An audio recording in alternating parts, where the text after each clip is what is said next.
Have you ever considered how your formal education prepared you for, well, the world of money?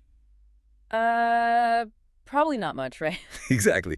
Or, maybe more accurately, how it often didn't. Yeah. For so many of us, handling personal finance feels less like something we mastered in school and more like, I don't know, a constant self-taught crash course. Totally. We learn history, science, literature, but the real nuts and bolts of building wealth, not so much. It's almost like they hand you a diploma and just say, okay, good luck figuring out the whole financial universe. Pretty much.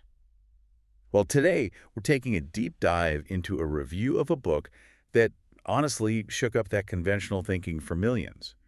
Robert T. Kiyosaki's Rich Dad, Poor Dad. Ah, yes. A big one. Huge.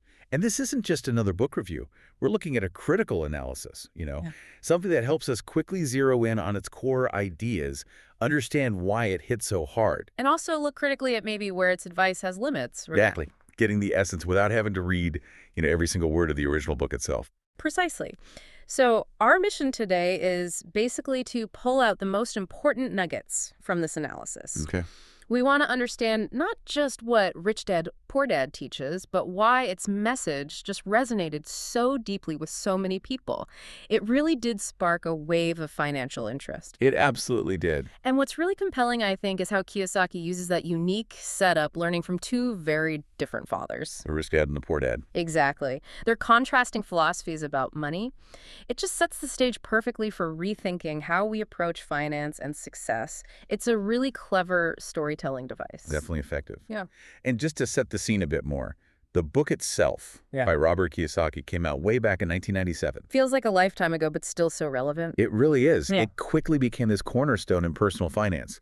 Not just a bestseller, but something that genuinely started conversations and, for a whole generation, shifted perspectives. Even now, decades later, you still hear people mention it. Like, oh yeah, that book changed how I think about money. It had that kind of impact. So let's unpack this. Let's start with that core concept.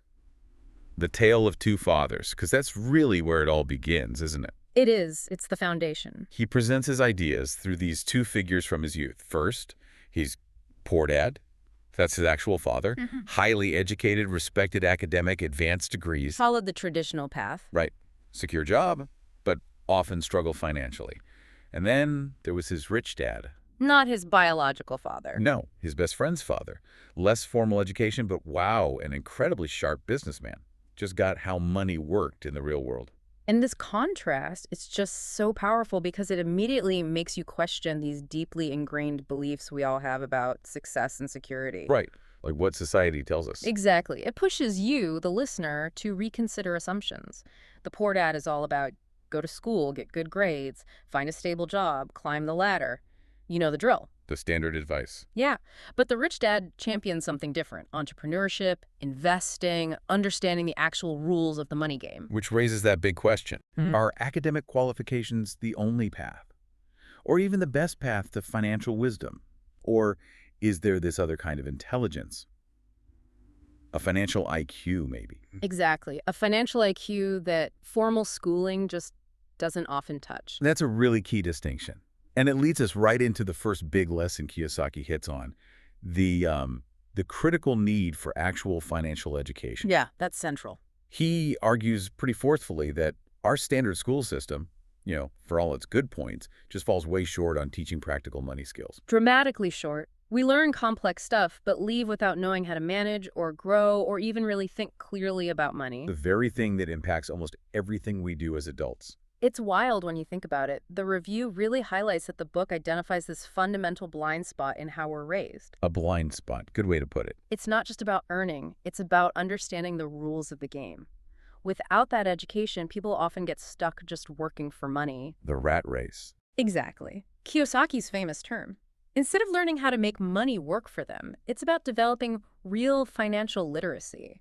And speaking of understanding those rules, probably the most famous takeaway, the one everyone remembers, is Lesson 2, the huge difference between assets and liabilities. Oh, yeah. This one's iconic. Sounds simple, right?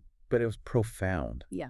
Rich people, he says, buy assets, things that put money in your pocket. Okay. While poor and middle-class folks often spend on liabilities, things that take money out of your pocket.